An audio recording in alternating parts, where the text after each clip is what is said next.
Good morning class. मैं हूं अदिति त्रिपाठी, आपकी सामाजिक विषय की नई शिक्षिका।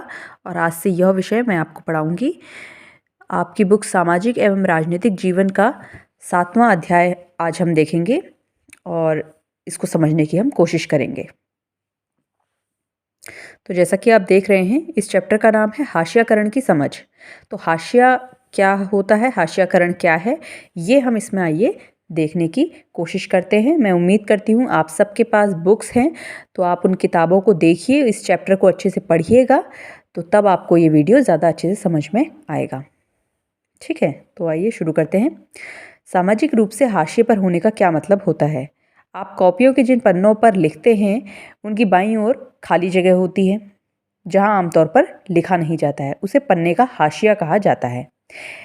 कुछ ऐसा ही समाज में भी होता है। हाशियाई का मतलब होता है कि जिसे किनारे या हाशिए पर धकेल दिया गया हो, यानी जो मुख्य पृष्ठ पे या मेन स्ट्रीम में नहीं होता है।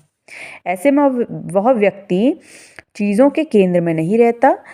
यह एक ऐसी चीज़ है जिसको आपने अपनी कक्षा या खेल के मैदान में भी कभी ना कभी महसूस किया होगा। अगर आप अपनी कक्षा के ज़्यादातर बच्चों जैसे नहीं हैं, यानी अगर संगीत या फिल्मों में आपकी रुचि अलग तरह की है, अगर आपका बोलने का ढंग औरों से अलग है, अगर आप औरों की तरह गपशप में ज़्यादा मज़ा नहीं लेते, अगर आप वह खेल नहीं खेलते तो ज़्यादातर बच्चे खेलना चाहते हैं, अगर आपका पहनावा अलग तरह का है, तो इस बात की गुंजाइश बढ़ जाएगी कि आपके संगी साथी आपको अपने बीच का नहीं मानेंगे। इस तरह अक्सर आप महसूस करते हैं कि आप औरों से अलग हैं, गोया आपकी कही बात, आपके एहसास, आपकी सोच और आपका व्यवहार सही नहीं है या औरों को पसंद नहीं है। तो इसमें ये कहना चाह रहा है कि अगर हम बाकी लोगों से, यानी जो समाज में, आपकी क्लास में, उनमें से अधिकतर लोगों में से थोड़े से अलग हैं, हमारी संस्कृति थोड़ी सी अलग है, हमारी सोच अलग है, या जो हमारा तौर तरीके हैं वो अलग हैं, तो हमें उन जो ज़्यादातर लोग हैं उनके बीच में हम अपने आप को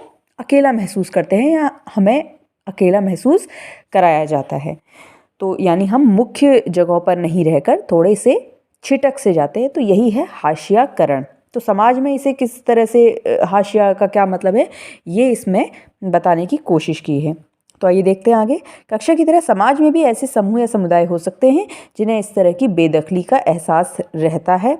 उनके हाशियाकरण की वजह यह हो सकती है कि वे एक अलग भाषा बोलते हों, अलग रीति रिवाज अपनाते हैं, या बहुसंख्यक समाज के मुकाबले किसी दूसरे धर्म के हैं। देखिए, किसी भी जगह में कुछ लोग जो होते हैं उस धर्म के ज़्यादा होते हैं या किसी समुदाय के विशेष के ज़्यादा होते हैं। तो जो कम लोग हैं, यानी 10 में से 7 लोग जो हैं, वो अपने आप को एक सशक्त महसूस करेंगे क्योंकि उनकी संख्या ज़्यादा है। लेकिन जो 3 लोग होंगे, उन्हें लगेगा कि हम लोग कम हैं और हमारे अधिकार, हो सकता है कि हमारे अधिकारों का अतिक्रमण हो जाए या हमें हमारे अधिकार ना मिले। तो इसी तरह से बताने की कोशिश की है कि समाज में हाशियाकरण क्या है। वे अपनी गरीबी के कारण, सामाजिक हैसियत में कमतर माने जाने की वजह से और शेष लोगों के मुकाबले कमतर मनुष्य के रूप में देखे जाने की वजह से खुद को हाशिए पर महसूस करते हैं और कई बार हाशिया यानी थोड़ा सा अलग महसूस करते हैं। ठीक है, कई बार हाशियाई समूहों को लोग दुश्मनी के डर के भाव से भी देखते हैं। फासले और अलग थलग किए जाने का यह एहसास समुदायों को संसाधनों और मौक़ों का फ़ायदा उठाने से रोकता है।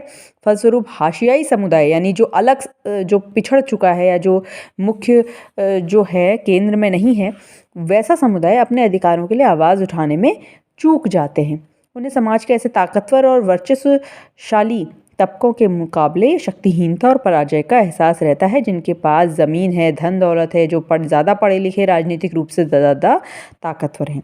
इसका मतलब यह है कि हाशियाकरण किसी एक ही दायरे में महसूस नहीं होता। सामाजिक, आर्थिक, राजनीतिक सभी दायरे समाज के कुछ तबकों को हाशियाई महसूस कराने के लिए विवश करते हैं। इस अध्याय में आप 2 ऐसे समुदायों के बारे में पढ़ेंगे जिन्हें आज भारत में सामाजिक रूप से हाशिए पर माना जाता है।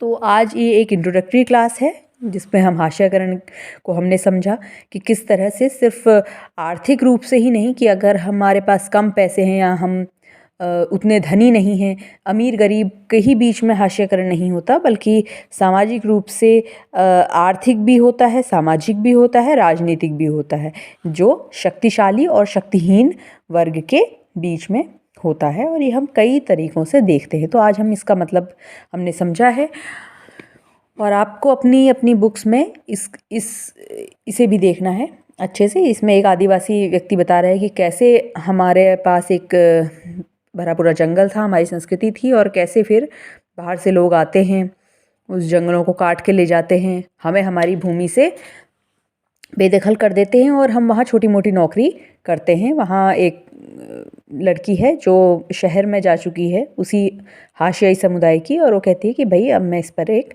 फ़िल्म बनाऊंगी। तो ये सब आपको भी देखना है कि जो हाशिए पर हैं लोग, उनकी कैसे अलग अलग कहानियाँ वो अपने बच्चों को, अपने पोतों को बता रहे हैं। तो आज हम ये देखेंगे, इसमें और बताया गया है कि आदिवासी कौन है, और आदिवासियों का इनमें वर्णन किया गया है, अल्पसंख्यक और मुसलमान। तो इसमें जैसे बताया गया है कि हम 2 मुख्य तबकों का हाशियाकरण देखेंगे, ऐसे 2 समुदाय। तो इसमें आदिवासी जो हैं, अल्पसंख्यक हैं जो मुसलमान, इनका हम हाशियाकरण आगे देखेंगे। इससे संबंधित कुछ कार्य है जो मैं अभी आपको दे रही हूँ। धन्यवाद।